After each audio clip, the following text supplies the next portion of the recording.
السلام عليكم. السلام عليكم ورحمة الله تعالى وبركاته. ساعة سعيدة أننا نلتقي مجددا في هذا اللايف المتواضع.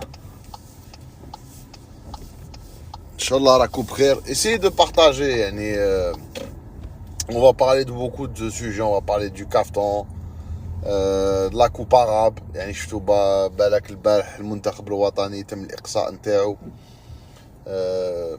من طرف منتخب المرتزقة نتاع الإمارات. قدر الله ما شاء فعل. الحمد لله على كل شيء، دائما نحمد ربي احنا على كل شيء، وخيرها في غيرها إن شاء الله. وتبقى الجزائر جزائر، والحمارات تبقى الحمارات على كل حال. فوالا هذا ما كان. فوالا دونك نبداو ان شاء الله على بركة الله. بسم الله الرحمن الرحيم، والصلاة والسلام على اشرف المرسلين. نتمنى ان الصوت مسموع. اعتذر منكم مسبقا لانني في السيارة وبالك لو سون يباس با تري بيان. جي با بو ميت لو بلوتوث. فوالا دونك السلام عليكم. يعني نحييو الشعب الجزائري العظيم بطبيعة الحال في كل ربوع الجمهورية الجزائرية الديمقراطية الشعبية، من مغنية لطارف ومن تيزي وزولتين زواتين. نحييوهم يعني تحية كبيرة. نحييو أيضا كل الشعوب الحرة في العالم. وقبل ما نحييو الشعوب الحرة في العالم نحييو الجالية نتاعنا، الجالية الجزائرية الكبيرة الموجودة يعني في كل أنحاء العالم. يعني جالية تقدر على الأقل ب7 إلى 8 مليون نسمة. نحييكم يعني في كل بقاع العالم. نحيي أيضا بطبيعة الحال كل الشعوب الحرة في العالم، الشعوب الحرة التي تكون الاحترام والتقدير للشعب الجزائري. وعندما نتكلم عن الشعوب الحرة نستثني بطبيعة الحال بوزبير. نحيي أيضا الشعب الفلسطيني الشقيق والشعب الصحراوي الشقيق، ونقول لهذين الشعبين العزيزين أن طريق تحرير القدس يمر حتما وبالضرورة عبر تحرير العيون. نحيي في الأخير جميع أسلاك الأمن، في مقدمتهم الجيش الوطني الشعبي، سليل جيش التحرير الوطني، الجمارك، الدرك الوطني، الشرطة، أمن داخلي، أمن خارجي، أمن الجيش، استعلامات عامة، وحتى الحماية المدنية. نقول لكل هؤلاء الرجال الأشاوس أننا نقبل رؤوسكم ونقبل أياديكم القابضة على الزينات، حماية لهذا الوطن المفدى من الأعداء الذين يتربصون بأمن الجزائر. نتمنى أنكم يعني تشاركوا هذا البث يعني إن أمكن، لأن بون سي فري أنا ما نديرش بزاف لي لايف هذو، ونظن أن لو فات نو با فير ترو د لايف يعني ما يعودش. جو بونس كي ان الغوريثم اللي يخلي ما يكونش يعني ان فيت يفو فير سوفون دي لايف باش اللايفات نتاعك ينتشروا. دونك حنا كوم اون نا با ترو لو طون دو فير دي لايف، on vous demande يعني de nous aider un peu à partager ce live, parce que moi je suis en train de conduire, c'est difficile pour moi de parler, de partager, etc. Donc merci Punisher, merci. Voilà. Bon, vous avez vu hier, il y a eu la défaite de l'équipe nationale. Bon, sur un plan football, on va comme ça. Donc il l'a bouffé. Voilà, donc c'est pour ça qu'on a perdu. Donc l'entraîneur roumain voulait aller au penalty et il a réussi son pari. En fait, le roumain, il a fait ce qu'il voulait. Il a fait exactement ce qu'il voulait. Voilà, donc il savait qu'on était supérieur.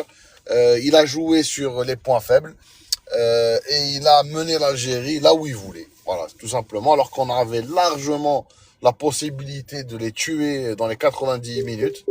Mais ça, tu le fais quand tu as un vrai entraîneur. Voilà. Donc, et là se pose la question, bon, moi, je peux pas en vouloir à Bouguerra, bon, qui a ses limites.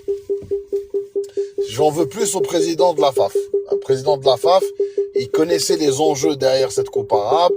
Il aurait dû, soit tu viens avec un vrai entraîneur, soit tu viens pas du tout. يعني on parle de l'Algérie. يعني راك تدافع على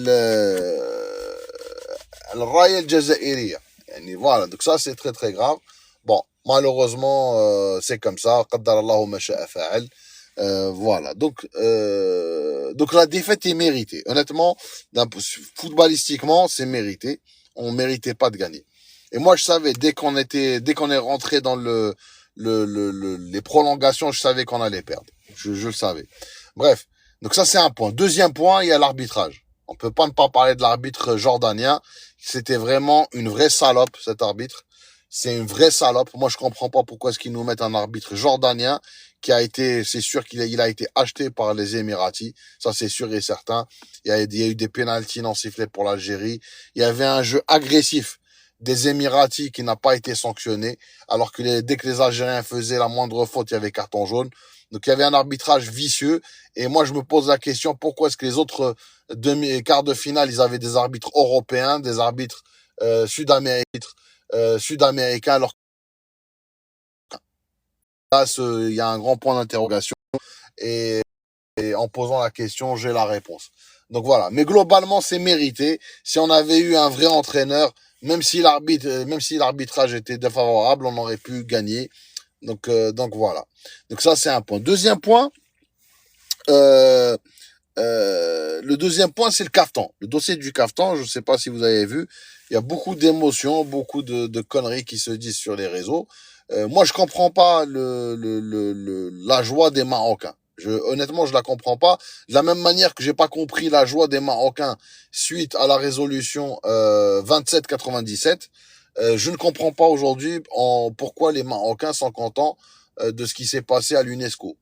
Donc ce qu'a dit l'UNESCO, c'est que les Marocains avaient des capacités en couture. Voilà. Donc quelque part, si on doit résumer, celui qui a la propriété, celui qui a on va dire la paternité du caftan, c'est l'Algérie, alors que les Marocains, ils leur reconnaissent une capacité dans la couture, tout simplement, dans la confection de ce caftan. Donc le caftan n'est pas marocain, tout simplement. Donc l'ingénieur, quelque part, il est algérien, et l'exécutant est bouzbérien, tout simplement.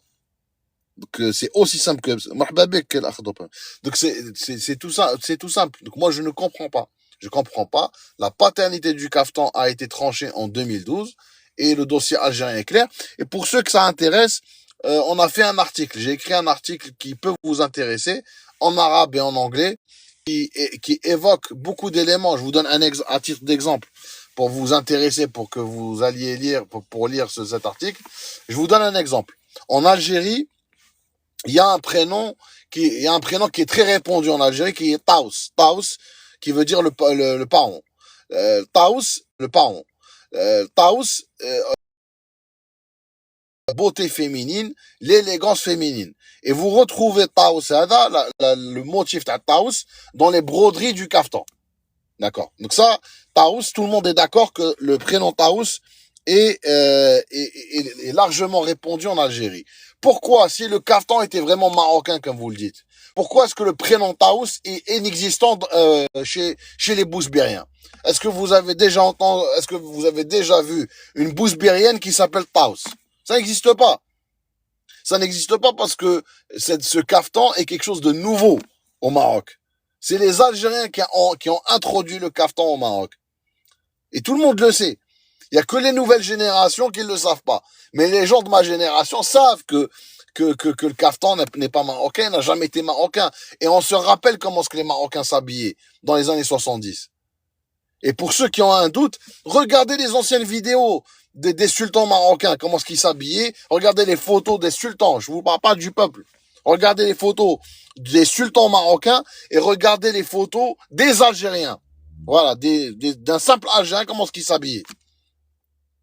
Et là, vous allez tout comprendre. Donc, moi, honnêtement, je ne comprends pas cette histoire-là de caftan, etc. Donc, je pense que les délibérations qu'on a vues à l'UNESCO étaient très, très claires. La paternité du caftan, la propriété, on va dire, intellectuelle de ce caftan est algérienne.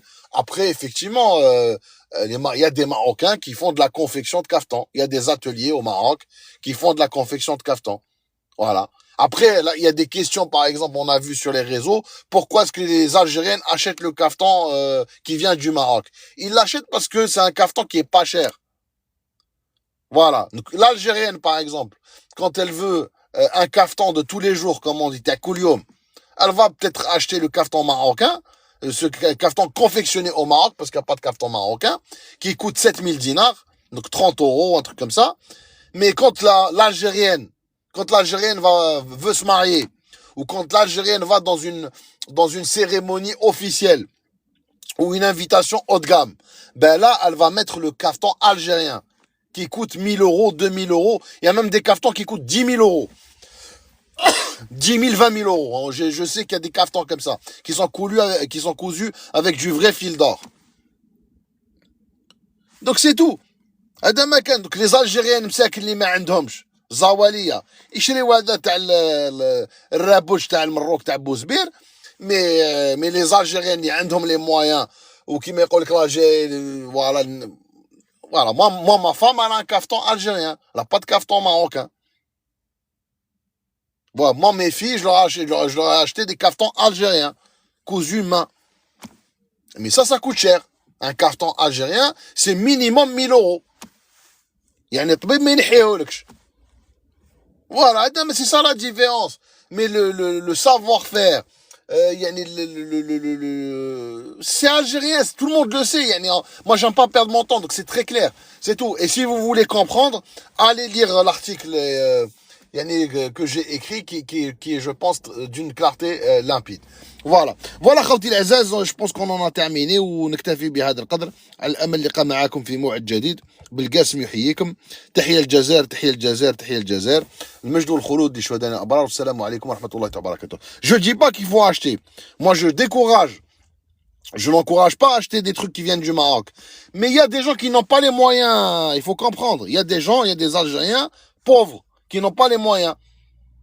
Ils vont pas pouvoir t'acheter un caftan à 1000 euros ou à 2000 euros. Tout ce qu'ils peuvent acheter, c'est un caftan qui fait 30 euros.